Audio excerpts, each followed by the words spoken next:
Hola de nuevo. Seguimos con métodos y técnicas de investigación social. Hoy vamos a ver el tema 5, que dedicamos a la investigación con fuentes secundarias. Bien, ¿qué objetivos tenemos en el tema? Primero, comprender el concepto, como siempre, de fuentes de información y, en particular, la importancia de las fuentes de información secundaria, porque la fuente de información primaria es a lo que dedicaremos los siguientes temas con las técnicas para la recolección de datos. Conocer las ventajas e inconvenientes de su uso, distinguir entre distintos tipos de materiales documentales, y luego aprender a utilizar materiales de interés para el estudio del trabajo, de las relaciones laborales, es decir, de las temáticas propias de vuestra carrera y ejercitarse en hacer investigación con datos secundarios, por lo menos algunas prácticas, siendo conscientes de las limitaciones que una asignatura como esta, metida en un semestre con todos los métodos y las técnicas de investigación, pues es muy difícil de abordar en esos términos. Bueno, cuando hablamos de fuentes de información, ¿de qué hablamos? Bueno, pues es evidente que la investigación se apoya en datos. Nos ha aparecido la palabra datos repetidamente. ¿Cómo se define en el diccionario de la Academia Española dato? Bueno, pues información concreta sobre hechos, elementos, etcétera, que permite estudiarlos, analizarlos o conocerlos. Hay una segunda definición en la RAE que es interesante también, porque dice referido a información, cifra, letra o palabra que se suministra a la computadora como entrada y la máquina almacena en un determinado formato. Es decir, un dato no es más que una unidad de información. En realidad nos aclara más la segunda acepción, aunque ya queda un poco rancia y antigua con eso de computadora. Pero bueno, lo que queda claro es que es solo una unidad de información. Desde la unidad más mínima, que es un bit expresada por encendido o apagado, 1, 0, a la unidad más compleja que en asuntos humanos podamos imaginar. Pensemos una crisis económica, que puede ser un dato en sí mismo, un dato que explique otro fenómeno. Esa crisis económica puede explicar una explosión de una burbuja inmobiliaria, por ejemplo, o viceversa. Una crisis económica es un conjunto de datos, pero en sí mismo es un dato. Vamos a encontrar muy a menudo con los datos esta aparente paradoja. Bien, en cualquier caso es un dato, perdón, es una unidad de información y es, por tanto, la base con la que se construye la investigación. Pensemos que una variable, cualquier variable de las que hemos definido previamente, es información. En realidad, una variable es información sobre algo. Bien, pues cada unidad de una variable es un dato. Cada unidad que hemos observado en uno de los casos es un dato. Bien, por tanto, investigar en realidad es reunir información, tanto teórica como empírica, sobre un fenómeno cualquiera, analizarla y extraer de ese análisis conclusiones que sirvan para comprender mejor justamente ese fenómeno y, por extensión, otros similares, otros parecidos, otros en otros contextos, etc. Bien, a partir de ahí es evidente que buscar, evaluar, recolectar, clasificar esa información, esos datos, es una labor esencial en el proceso de investigación. Bien, decíamos que hablamos de datos, que en realidad es información La información en realidad nos envuelve desde que nos levantamos y encendemos la televisión o otros ponen la radio o todavía algunos cogen el periódico hasta que nos acostamos. Estamos envueltos en información. Nos llega, vamos en nuestro trabajo o en nuestros estudios cruzándonos continuamente con información de todo tipo, formularios, libros, impresos, carteles, revistas, libros, etcétera, etcétera. Nuestro entorno, por tanto, está lleno de datos, de información que puede ser susceptible de ser recolectada, esa información, y analizada.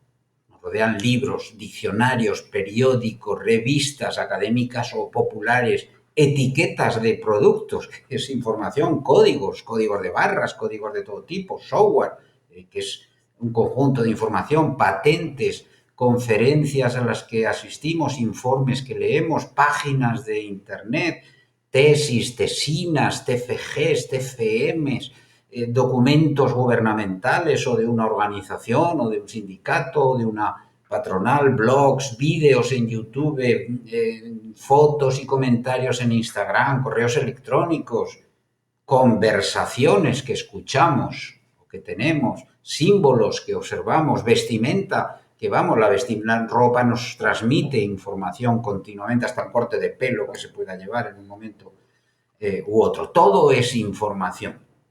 Todo es información que podemos en un momento determinado extraer. Bien, naturalmente cuando nos planteamos la investigación tenemos que hacer eso de una forma sistemática. Para eso tenemos que empezar por distinguir las fuentes de datos a las que podemos tener acceso. Y en ese sentido, una distinción fundamental que hacemos es entre fuentes primarias y secundarias. En realidad, hay una tercera distinción ya, con el desarrollo de la sociedad telemática especialmente, aunque ya antes, porque había ya unos libros, tesauros, bibliografías, etcétera, pero aunque ya antes, especialmente desde el desarrollo de la sociedad telemática, hay unas también fuentes terciarias. Bien, ¿a qué llamamos fuentes primarias? Yo lo dice la palabra, es una fuente original, de primera mano, un documento primario, un documento que directamente recolectamos o observamos sobre el terreno. Esto da información en forma de datos, lógicamente, obtenida directamente por el investigador o por sus ayudantes o colaboradores mediante la aplicación de una o varias técnicas de obtención de datos formalizadas, es decir, reconocidas, según aplicando una técnica concreta, siguiendo un método, etc. Grabaciones de voz, encuestas, observaciones, y hay una observación participante y el investigador toma notas, autobiografías, lo que se llaman estudios, historias de vida, experimentos científicos, contratos, obras de literatura que pueden ser sujeto de investigación, de cartas, diarios personales, manuscritos, correspondencia, certificados de notas o de cualquier otro tipo. Todo eso pueden ser fuentes primarias. El investigador las busca y las ordena, las clasifica, las analiza. Fuentes secundarias en realidad son lo mismo, pero que no es el propio investigador quien las ha hecho, sino que las ha recolectado otro investigador o investigadores previamente. Las fuentes secundarias son fuentes derivadas. Puede ser un documento secundario, puede ser una fuente de datos primarios pero de segunda mano, etc. La llamamos como toda información en forma de datos no obtenida directamente por el investigador o sus ayudantes o colaboradores, sino fruto de investigaciones previas. ¿Qué son fuentes secundarias? Libros, informes, estadísticas, publicadas o no publicadas, enciclopedias, resúmenes, pero también pueden ser datos que están ahí disponibles, bancos de datos que están ahí disponibles y que otros han recolectado aplicando las técnicas y los métodos de control de calidad, etcétera, pero que los han hecho otros. Bien, y decía que ahora tenemos que hablar también de fuentes terciarias. En realidad es un tipo de información secundaria, pero como decía, el desarrollo de la sociedad telemática, de la sociedad de la información, ha generado una progresiva diferenciación. ¿De qué hablamos? Hablamos de recursos que recogen referencias que remiten al investigador a otras fuentes primarias o secundarias. Indexaciones en revistas científicas, directorios temáticos, guías especializadas, bibliografías, etc. Naturalmente, estas categorías pues a veces pueden ser ambiguas. ¿Por qué? Porque una fuente de información, la misma fuente, puede ser primaria o secundaria según el campo de investigación, según el tipo de investigación que se esté haciendo. Por ejemplo, un libro. Un libro puede ser una fuente primaria para un filólogo que está investigando sobre un autor. También para un sociólogo que esté analizando los valores en la literatura de una época, o para un investigador en ciencias del trabajo que puede estar investigando pues, en la literatura decimonónica la presencia o cómo se entienden las distintas formas de trabajo en la época. Por tanto, puede ser una fuente primaria. Sin embargo, un libro también es un manual también es un libro, o un estudio previo sobre un tema también es un libro, pero sin embargo, en este caso es una fuente secundaria, sea para el filólogo que estudia al autor al que hacíamos referencia, sea para el sociólogo o el experto, el científico del trabajo que estudia. Pero, a su vez, ese manual puede ser fuente primaria para un documentalista, para alguien que está haciendo un análisis de las fuentes de información, por ejemplo, que utilicen los sociólogos o los tal para tal, los manuales que utilizan. Es más, puede ser incluso una fuente terciaria cuando recoge un repertorio bibliográfico de otros libros como un mero listado. O sea, hay libros, eso es más improbable hoy en día, pero antes lo sabía con cierta asiduidad, que son bibliografías de. ¿Vale? Bueno,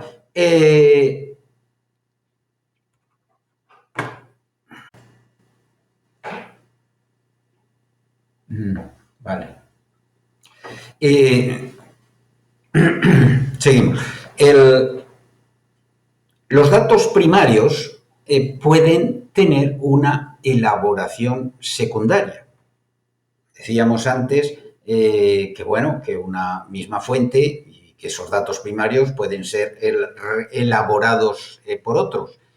Por ejemplo, si nosotros vamos al Centro de Investigaciones Sociológicas, al Ministerio de Trabajo, al INE, etcétera, vamos a encontrar una serie de datos primarios que han utilizado en sus investigaciones, pero que están ahí disponibles para que los podamos utilizar nosotros. Si nosotros vamos a suponer que vamos a consultar el barómetro de julio del 2016 en el CIS porque ahí incluía preguntas sobre valoración, sobre la calidad del trabajo propio, lo que sea. Podemos utilizar esa explotación que se ha hecho de ese barómetro, que sería una fuente secundaria, como fuente secundaria, pero como están ahí los datos, estamos teniendo acceso también directamente a una fuente primaria, a datos primarios que podemos reelaborar nosotros y nos fiamos de esos datos que nos tenemos que fiar cuando proceden de organismos públicos o empresas reconocidas, etcétera. ¿Cómo una fuente primaria se convierte en secundaria? ¿Cuál es el proceso a través del cual? Porque parece que hablamos de lo mismo, pero vamos, no es lo mismo, pero todo se deriva del manejo de datos. Bien, si nosotros estamos haciendo una encuesta, hacemos una encuesta y pasamos los datos a la base de datos correspondiente, con los datos tenemos aquí los datos de una fuente primaria. Cuando hemos analizado esos datos y a partir de allí hemos construido un informe o hecho un artículo para publicar, hemos generado una fuente, hemos contribuido a aportar información en una fuente secundaria. ¿De acuerdo? ¿Cómo se convierte en terciaria esa fuente secundaria? Pues bueno, cuando ese mismo artículo es indexado, analizado cuáles son sus temáticas, cuál es la temática que recoge, quiénes son los autores, en qué fecha se ha publicado, en qué revista, etcétera, y pasa a aparecer en un índice de publicaciones que no es más que una base de datos de bibliografía, de publicaciones realizadas, como puede ser Dialnet, estamos hablando de fuentes terciarias, por tanto. Bien, vamos a detenernos en las fuentes secundarias, decía que es a lo que dedicamos realmente este tema. Decíamos que es toda información en forma de datos, no obtenida directamente por el investigador, sus ayudantes o colaboradores, sino fruto de investigaciones previas. Estas fuentes secundarias son fundamentales, sean de tipo documental, textos, sean de tipo estadístico, datos ya tabulados, etc. Son formas complementarias. ¿Por qué? Porque la investigación con fuentes secundarias tanto puede ser un punto de arranque de la investigación empírica que vamos a hacer, como una extensión de esa investigación sobre datos primarios. En el arranque las vamos a utilizar esas fuentes secundarias como mínimo para documentar el problema de investigación que vamos a tratar, para tener una perspectiva histórica si lo permite, para familiarizarnos con el tema, ver los conceptos que se utilizan en la literatura, en otros estudios previos, en la teoría, para plantear hipótesis, para concretar el tema, la población, el tipo de información a recoger, el tipo de análisis que vamos a hacer con esa información. Para todo eso, las fuentes secundarias, fundamentalmente libros, artículos, etcétera, son esenciales. Y luego, como extensión de la investigación, para comparar críticamente los resultados, lo que nosotros hemos observado, frente a lo que estudios anteriores decían, o bien para abrir nuevas líneas posibles. Naturalmente, para eso partimos del supuesto de que quienes han elaborado las fuentes secundarias o terciarias son especialistas en el tema, por lo que vale la pena aprovechar ese esfuerzo que ellos ya han hecho. Bien, las fuentes secundarias las podemos clasificar atendiendo, bueno, a muchos aspectos. Si atendemos a su naturaleza, pues podemos hablar de fuentes primarias que son recogidas por otros investigadores en el marco de otras investigaciones, esos bancos de datos de encuestas realizadas previamente, o fuentes secundarias propiamente dichas, es decir, ya elaborados, analizados esos datos, etc. Podemos distinguirlos según su disponibilidad inmediata. Y en ese sentido pues, hablamos de datos publicados, de datos no publicados o de datos no publicados inéditos. ¿Qué son datos publicados? Pues, bueno, pues los boletines del Instituto Nacional de Estadística, los anuarios estadísticos, los artículos científicos que incorporan tablas de datos, etcétera.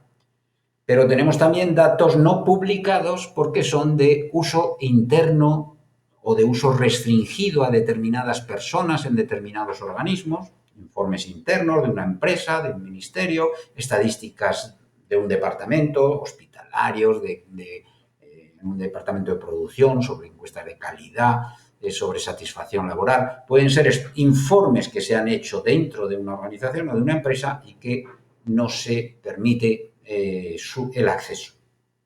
Y luego tenemos también datos no publicados simplemente porque son inéditos aún, porque no han sido todavía difundidos o publicados, pero no porque sean de uso restringido. Los TFGs, ahora bueno, se tienden algunas universidades a colgar algunos de los llamados mejores TFGs o TFM en repositorios, las tesis doctorales, que ahora ya casi todas las universidades las cuelgan, salvo que el autor explícitamente diga que no quiere que se difunda, porque piense a lo mejor en publicarla como libro, etcétera, por la razón que sea, o porque no quiere que se vea lo que se ha plagiado, como ocurre con tantas tesis de esas últimamente. Bien, pues en este caso estamos con datos no publicados pero simplemente porque todavía son inéditos, porque aún no han sido publicados. Bien, podemos distinguirlos según la procedencia y el origen de la información. Y en este sentido tenemos fuentes personales, fuentes institucionales y fuentes documentales. ¿Cuáles son las personales? Pues bueno, la colección de sellos de una persona, la colección de contratos de trabajo que tenga un gestor administrativo,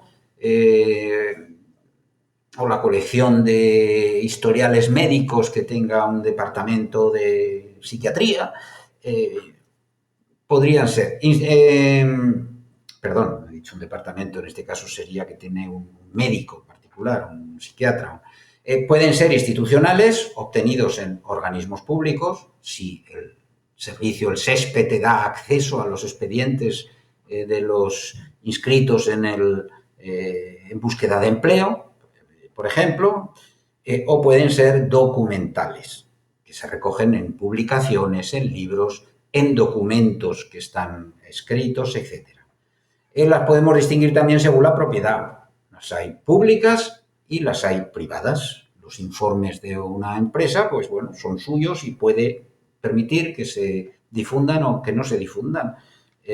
Mientras que hay otros que son informes públicos que, aunque tradicionalmente también era opaca la administración para difundir algunos informes, hoy en día, mediante el desarrollo del concepto de transparencia en la gestión pública, pues cada vez es más difícil no tener acceso a encontrar un documento al que no se pueda tener acceso de una forma u otra. Podemos hacer una distinción también por el tipo de información que presentan. Según sea una información especializada, bien sea en una disciplina sociológica, económica o en un tema.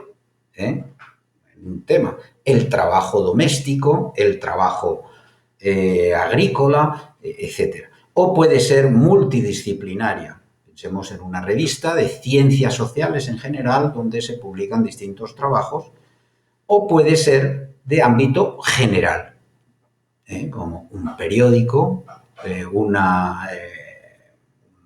un blog, una página web, por el tipo de soporte en el que están contenidas también. Y en ese sentido, la distinción básica es entre soporte analógico o soporte digital. ¿De qué hablamos de soporte analógico? Pues de las fuentes impresas, fichas, libros, revistas impresas, etcétera, o del audiovisual tradicional, vídeos, fotografías, y el digital es cuando, pues obviamente, que es lo que fundamentalmente manejamos hoy en día, cuando el soporte es portable o es accesible a través de la red. Otra forma de diferenciarlas es por la cobertura geográfica de los datos. Hay fuentes de ámbito global. Pues bueno, si uno entra en la página de la Organización Internacional del Trabajo o en la Organización Mundial de la Salud o en la ONU o en el Banco Mundial, etcétera, vamos a encontrar datos de escala planetaria, de escala global. En otros casos puede ser de ámbito internacional, pero no global. Los países de la OCDE, si uno entra en la OCDE, encontrará información sobre los países que forman la OCDE. Puede ser de ámbito nacional, estadísticas del Instituto Nacional de Estadística, de ámbito regional, informes de una consejería o del Instituto de Estadística Regional correspondiente. Prácticamente todas las regiones, bueno, todas las regiones lo tienen. Puede ser provincial, documentos estadísticas de la Diputación, un departamento francés, o puede ser local a nivel.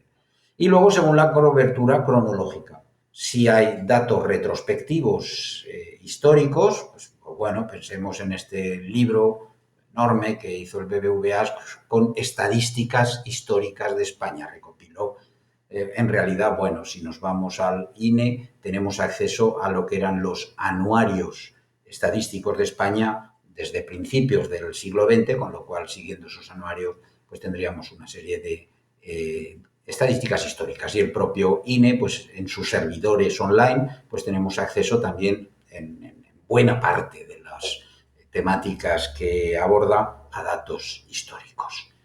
Hay otras que son fuentes periódicas y otras que son simplemente puntuales, circunstanciales, un informe que obtenemos por un estudio que se ha hecho en un momento determinado. ¿De acuerdo? Bien, sin duda en el mundo académico una de las fuentes documentales básicas son los libros. La bibliografía, cualquier bibliografía está compuesta básicamente por libros. Sin embargo, en las últimas décadas, un poco por influencia de las ciencias de la naturaleza y de la industria vinculada al mundo de la investigación, la industria editorial, todo el mundo de los rankings, etcétera, además de por la velocidad a la que, digamos, el conocimiento se produce y se dispersa, quienes se han convertido en las estrellas, digamos, de las fuentes secundarias son los artículos casi más que los libros, aunque siguen siendo fundamentales los libros, que es donde se concentra el saber de un autor, el tema de los manuales donde se ha filtrado ya y se ha sintetizado los conocimientos existentes previamente. En los libros es donde se desarrollan con amplitud una investigación en todos sus detalles, pero en la medida en que los artículos aportan información inmediata, rápida, breve, en textos breves, pues se han convertido, digamos, en los reyes para bien y para mal, de las fuentes secundarias. Son hoy día quizá la fuente secundaria más utilizada en la investigación, también en ciencias sociales, sobre todo en las fases previas, cuando se hacen las consultas teóricas, y en las finales para la discusión de los resultados. Ahora bien, no todas las publicaciones constituyen fuentes de igual calidad para la investigación. Digamos que en orden de importancia podríamos hacer una escala de importancia o de validez que podemos dar a las distintas publicaciones. Tendríamos, por un lado, revistas académicas que producen, son las mayores productoras de artículos científicos, digamos, revisadas por pares. ¿Qué significa eso? Las revistas académicas revisadas por pares son revistas en las que, bueno, hay un consejo de redacción o unos editores a quienes llegan artículos enviados por los autores, pero estos editores teóricamente no deciden sobre esos artículos, sobre su publicación, sino que los envían a otros especialistas de la misma rama que los autores del artículo para que lo evalúen. Puede ser hay formas distintas de lo que se llama revisión por pares o peer review. Puede ser necesario que los tres revisores estén de acuerdo en la publicación, o que puede ser ciegos, es decir, que no conozcan a los autores del artículo o viceversa, o incluso que se conozcan todos, que puedan llegar a conocerse el autor del artículo y quién se lo ha revisado y se lo ha criticado, digamos. Hay distintas formas. En cualquier caso, se supone que son revistas cuyos producción ha pasado un filtro de calidad científica, se supone. Bien, pues dentro de estas revistas académicas hay niveles también, ¿no? Distintos niveles en función del interés para una investigación concreta. Las hay que son súper especializadas a nivel de un tema, como revista de sociología del trabajo. Hay otras que son especializadas solo a nivel de disciplina, revista de economía, revista de sociología española. O hay otras que son multidisciplinarias, incluso estudios sobre el trabajo. Hay distintas migraciones, puede ser revista donde hay trabajos de sociólogos, de economistas, de antropólogos, de geógrafos, etcétera, hablando de migraciones, de demógrafos, de muchas perspectivas puede haber. Bien, y luego tenemos las revistas y otras publicaciones periódicas, no solo revistas, porque incluimos la prensa diaria también, no académicas. Bien, estas revistas no académicas, decir que no están basadas en esos mecanismos, no constituyen, desde luego, fuentes secundarias aceptables en principio. Pero no significa que no sean importantes y que no sean útiles. Primero porque pueden constituirse en fuentes primarias. Podemos analizar, por ejemplo, la presencia de una temática determinada en la prensa diaria a lo largo de un periodo en una serie en un país determinado o en unos países determinados. El peso que los periódicos nacionales, El País, El Mundo, tal, ABC, etcétera, etcétera, le han prestado al paro en tal periodo, por ejemplo, ¿vale? Pero en cualquier caso, además de que pueden convertirse en fuentes primarias, en cualquier caso pueden darnos ideas. ¿Por qué? Porque pueden apuntar fenómenos nuevos, descubrirnos fenómenos nuevos, aportar casos, inspirar casos que podemos hacer el seguimiento de esos casos para una investigación más en profundidad, señalarnos fuentes cuando informan sobre un informe que alguien ha publicado. Bien, pues dentro de esto tendríamos también tenemos revistas de divulgación, tenemos revistas populares, tenemos periódicos y revistas. Vamos a hacer un poco un recorrido de estas fuentes más fundamentales. Bien, decíamos que tenemos las revistas académicas súper especializadas. Bien, ¿qué características tiene? Primero sabemos que están escritas por expertos en la materia de que se trate. Los trabajos publicados han sido revisados por otros expertos en el mismo campo, por ese proceso de la revisión por pares. Se supone que analizan profundamente el tema. Además, en estas revistas súper especializadas suelen ser artículos extensos. Tienen una limitación que puede ser ventaja para el investigador, pero puede ser una limitación, por ejemplo, para quien utiliza una fuente súper especializada para un trabajo ligeramente superficial, y es que utilizan un lenguaje científico o técnico muy especializado. Por tanto, hay que entender los conceptos, la terminología que se utiliza en ese campo.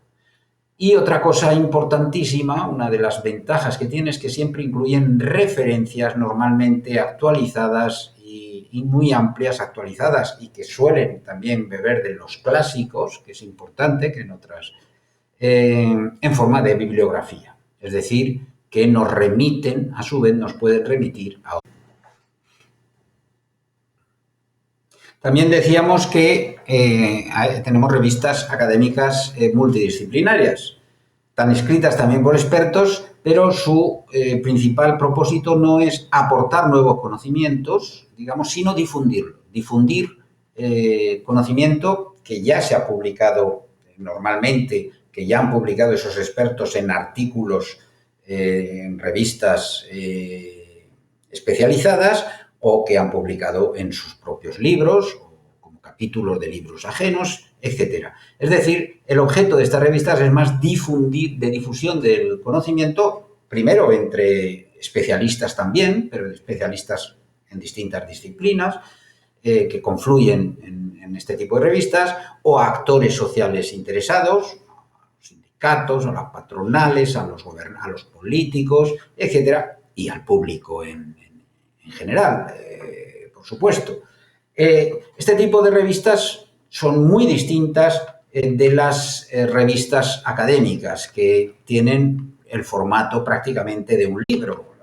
Las revistas estas multidisciplinarias, aunque tengan carácter académico, suelen ser publicadas, entre otras cosas, por empresas, mientras que las revistas académicas pueden ser publicadas por universidades, por centros de investigación, también por empresas. En el mundo anglosajón, en realidad, buena parte de las revistas pertenecen a empresas que se dedican a esto, que tienen con esto un negocio.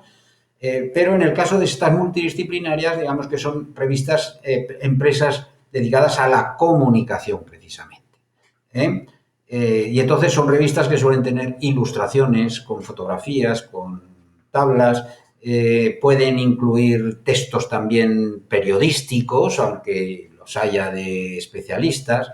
A menudo este tipo de revistas suelen tener un sesgo ideológico, tienen vinculación a veces con lo que se llaman think tanks, tanques de pensamiento de los grupos políticos, como la National Review americana, que está vinculada, digamos, al Partido Republicano, y entonces obviamente enfrenta, critica las políticas demócratas o, pues estas antiguas, no he querido usar actuales, antiguas revistas que ya no, el viejo topo ha vuelto a publicarse, pero Transición ya no existe desde hace muchos años, que eran revistas de pensamiento de izquierdas, digamos, pero de pensamiento económico, social, etcétera. Es decir, tenía ese componente académico, pero de divulgación y de activismo. Bien, pues como decía, estas revistas suelen tener un sesgo ideológico, hay que tenerlo en cuenta al manejar los artículos que publican, y luego pueden incluir bibliografía, a menudo la incluyen, pero suele ser breve, suelen ser referencias muy concretas. Entonces, no tienen esa utilidad que tienen las revistas académicas especializadas. Y luego tenemos publicaciones no académicas, en el sentido de que el contenido no está producido por académicos, por investigadores, profesores, intelectuales, etcétera, sino que está producido ese contenido por profesionales de la información, periodistas, comunicólogos, publicitarios, etcétera. Pueden ser revistas de distinto ámbito temporal, revistas semanales, mensuales, suplementos periódicos de la prensa diaria. Es habitual que en el fin de semana se incluyan, y en otros casos a lo largo de la semana, distinto, un suplemento económico, un suplemento de ideas nuevas, un suplemento de tecnología, etcétera. Pueden incluir artículos relacionados con el tema de investigación, que lo mismo pueden estar escritos por alguien aficionado a ese tema que por periodistas realmente especializados. En ocasiones pueden incluir artículos de opinión o de análisis de especialistas, de los que irían normalmente en estas otras revistas. Estos trabajos suelen tener una extensión pequeña, tienen muchas ilustraciones, fotografías en color, usan un lenguaje sencillo, no hay riesgo aquí de que haya términos que no se comprenden. ¿Por qué? Porque tiene que estar al alcance de todo el público. Y por supuesto no incluyen bibliografías, salvo que el reportaje se base en el libro, precisamente determinado libro que ha sido publicado. Bien, vistas esas distintas fuentes donde podemos encontrar, alimentarnos, digamos, para construir primero la base teórica o para generar ideas, vamos a hacer una pequeña guía de cómo, cuáles valen de todo esto, cuáles podemos utilizar si estamos haciendo investigación científica, siguiendo el método científico y siguiendo las reglas que hemos establecido. Bueno, pues vamos a pensar que ese artículo que nos parece estupendo, que hemos visto no sé dónde, normalmente en internet, pues vamos a tener una guía para aclarar si nos va a servir. Lo primero, ¿aparece el nombre del autor? Eso es fundamental. ¿Por qué? Porque si aparece el nombre podemos averiguar si ese autor es un experto en la materia o es alguien que lo mismo escribe de churros que de viajes a Taiwán, que de la robótica en la industria del automóvil. Informa resultados de una investigación propia realizada por el propio autor del artículo. Pues que puede analizar sus propios datos o bien puede analizar o interpretar otros estudios o ese artículo ser una crítica de determinados estudios.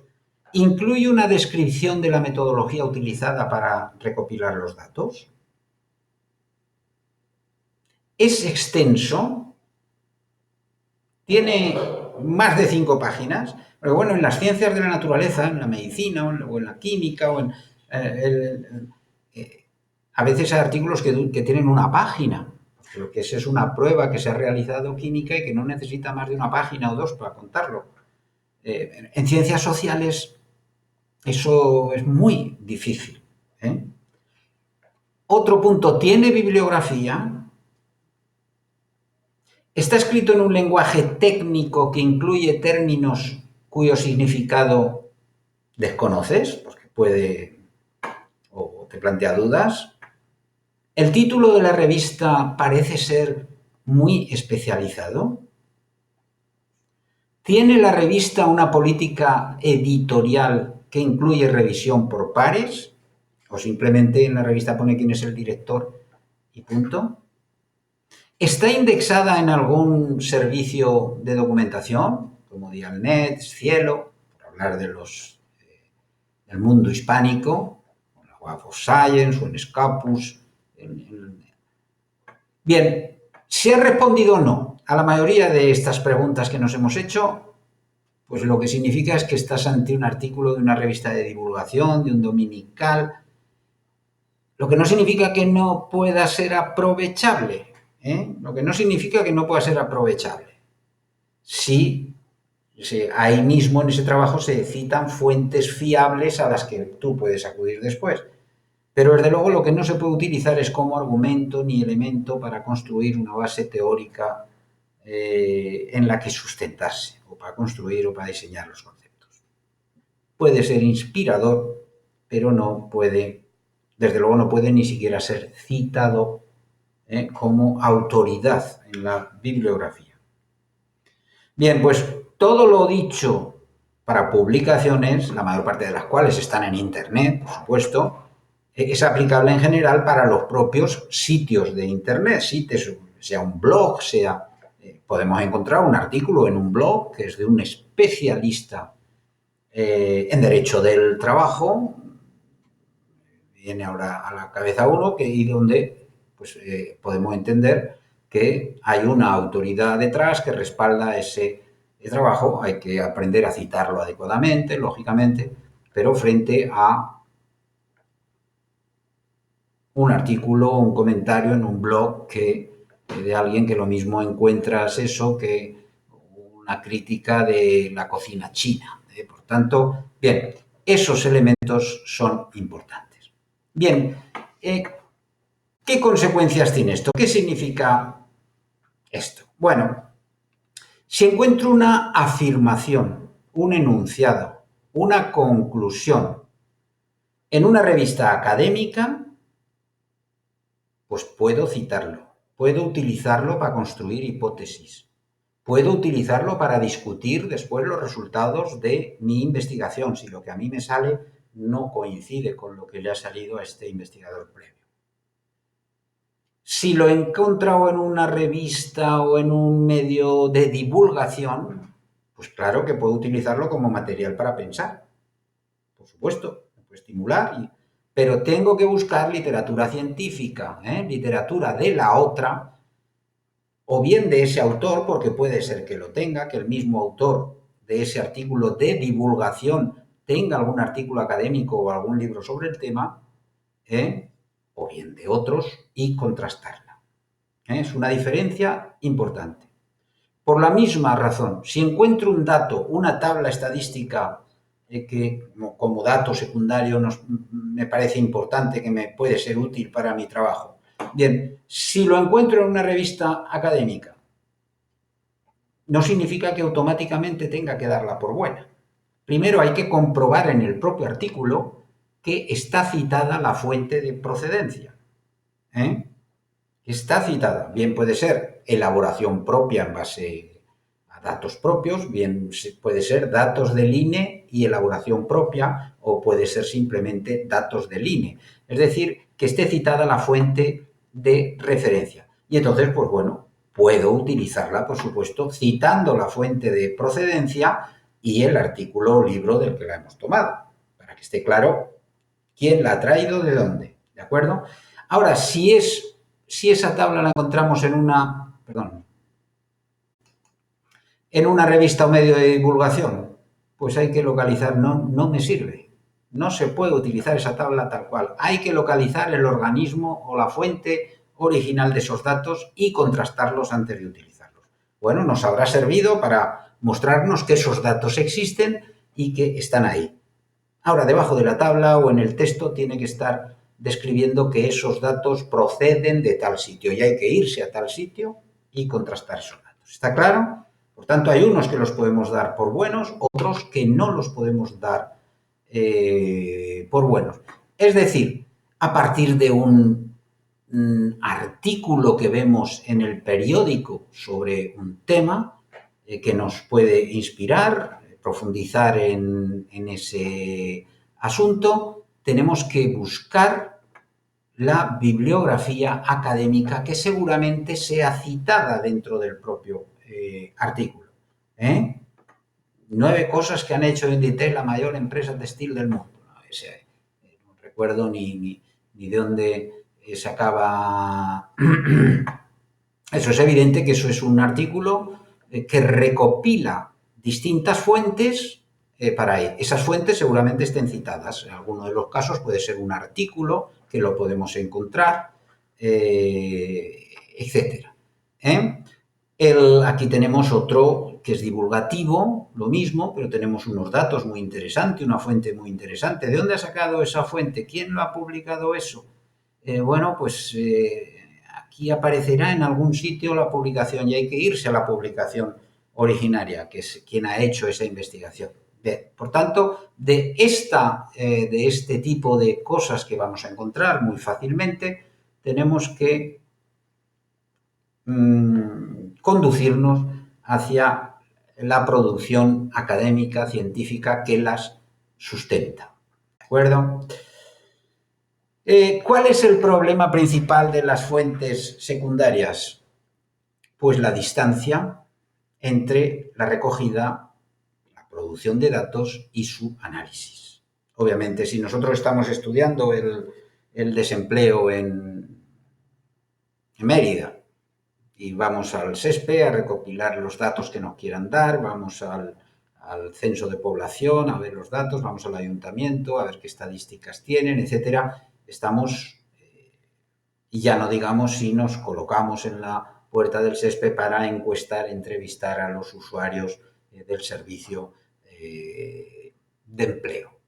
Estamos cogiendo datos de forma inmediata, cercana, etcétera. Sin embargo, esas fuentes secundarias pues, pueden estar basadas en investigaciones realizadas hace años, no sabemos dónde, sabemos dónde y cómo porque lo remite la información, pero hay una distancia. En cualquier caso, clave para poder utilizar esas fuentes secundarias es intentar reducir y controlar esa distancia que existe siempre al máximo. ¿Cómo? Pues se puede minimizar en origen por parte de los productores de futuras fuentes secundarias, documentando al máximo el producto de su investigación. Nosotros hemos escrito un artículo a base de una encuesta que hemos realizado y nos limitamos a decir, hemos hecho esta encuesta con esta población, que bueno, el que lea ese artículo tiene que dar por bueno, tiene que creerse que hemos hecho esa encuesta. Ahora, si nosotros incluimos la ficha técnica, lo que habría de hacer de la encuesta se ha hecho en tales fechas, en tales sitios, la muestra ha incluido, estratificada ha incluido esas ciudades o estos barrios o estos, etcétera.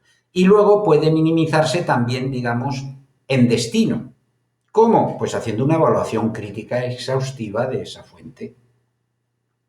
Esas preguntas que hemos visto antes y otras más que hay que hacerse. Claro, ver la fiabilidad del medio, si es una revista, si es la prensa, la fiabilidad del organismo, del propio autor, que es el productor de los datos, hacer una revisión del propio documento buscando contradicciones, sesgos claros, tendencias, tendencioso, debilidades en los argumentos, etcétera. Es decir, hay que hacer una revisión. Las fuentes secundarias nos abren pues un mundo de ventajas, ¿eh? Es una gran promesa. Primero porque permite generar un volumen de información muy importante en poco tiempo y con ahorro de recursos, sobre todo humanos. Tenemos acceso a un banco de datos ya de encuestas hechas por el CIS o por el INE o por la OIT o por quien sea. Tenemos ya eso, no lo tenemos que procesar nosotros, tenemos acceso a estudios que ya han procesado esas encuestas incluso, que han analizado y procesado esa información. Facilita el acceso a más información, por tanto, de la que nosotros podemos generar en la investigación. Abarca más periodos de tiempo, podemos hacer un análisis longitudinal. Va a ser una ayuda fundamental en el diseño de la investigación porque nos va a sugerir métodos, técnicas que hayan utilizado en estudios previos, tipos de datos en los que no habíamos pensado, variables que no se nos habían ocurrido vinculadas a la hipótesis y al concepto. Permite hacer estudios comparativos con otros territorios, otros espacios.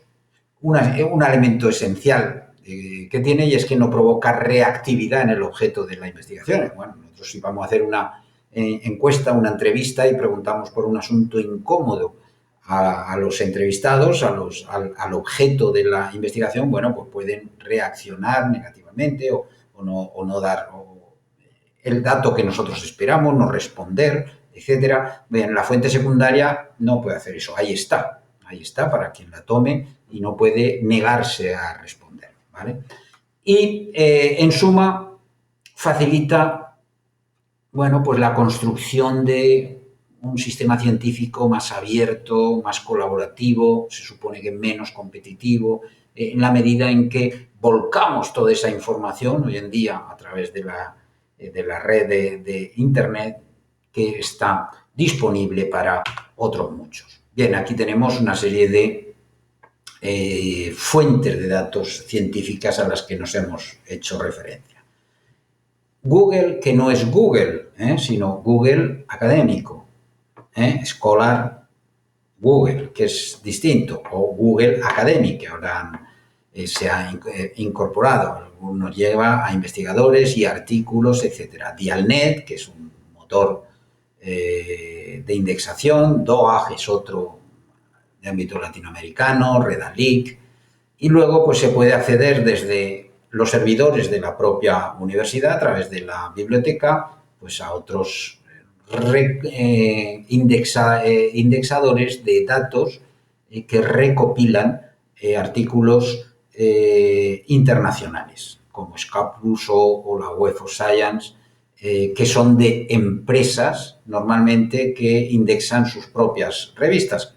El problema que tienen estos, primero, que si se accede a través de un organismo como una biblioteca pública que esté conectada, que haya pagado previamente, eso nos cuesta muchísimo dinero a las universidades de todo el mundo, pues puede acceder, pero si no, pues son de pago, son revistas de pago y por tanto no se puede manejar. Yo siempre recomiendo que se utilicen aquellos artículos, aquellos trabajos que están libremente accesibles.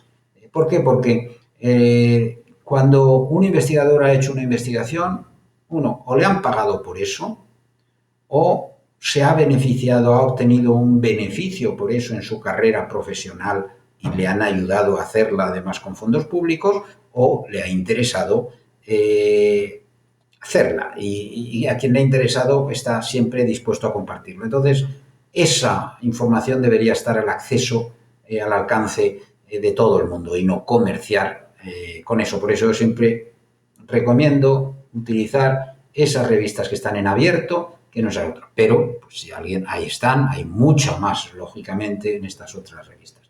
Y luego, bueno, hay otras vías para quien, bueno, hay otras búsquedas alternativas a las de pago.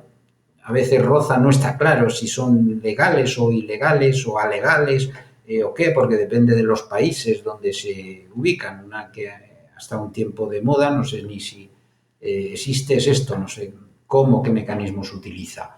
Bien, en cualquier caso hay muchas fuentes. Naturalmente, es una gran promesa, pero también está lleno de inconvenientes las fuentes de información secundaria. ¿Por qué? Pues primero porque puede haber problemas en la definición de los conceptos que están utilizando. Claro, un concepto que nos parece similar al que vamos a utilizar en nuestra investigación, en que hemos encontrado en una fuente secundaria, puede estar en realidad midiendo realidades distintas. Recordamos lo que decíamos, la validez y la... en muchos casos, los objetivos, ¿por qué? Porque los objetivos de la fuente secundaria, cuando hizo esa investigación, no se adecúan a los objetivos de nuestra investigación, claramente. Normalmente podemos encontrar datos sobre casi todo lo que nos interese, pero a veces es muy difícil encontrar datos justamente sobre el tema específico que estamos investigando. En muchas otras ocasiones falta en esa fuente, en ese artículo o en ese informe, falta información sobre el proceso de obtención de la información, con lo cual no podemos fiarnos exactamente de esa información. Puede haber problemas de fiabilidad o de validez en esos datos que hemos encontrado disponibles en un repositorio de datos. Bueno, puede ser una empresa que ha hecho sus encuestas y luego las cuelga, o un organismo, pero tenemos información suficiente para fiarnos.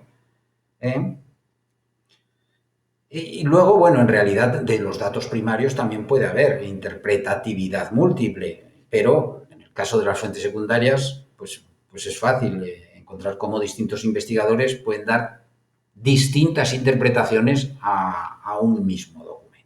Por tanto, bueno, pues las fuentes secundarias concluimos que son fundamentales para la investigación, nos van a ayudar especialmente en las primeras fases de la investigación a construir nuestro proyecto de investigación y nos van a ayudar al final, van a ser fundamentales después para contrastar los resultados de la nuestra. Pero hay que tener una capacidad crítica especial cuando nos manejamos con fuentes secundarias, analizar en profundidad si esas fuentes son fiables, si son válidas, si no tienen sesgos, si no hay manipulaciones ocultas detrás. Tenemos un mundo en ese sentido de posibilidades si tenemos los ojos abiertos. ¿De acuerdo? Bueno, y con esto pues ahora haremos en clase unas cuantas actividades vinculadas a este tema. Hasta luego.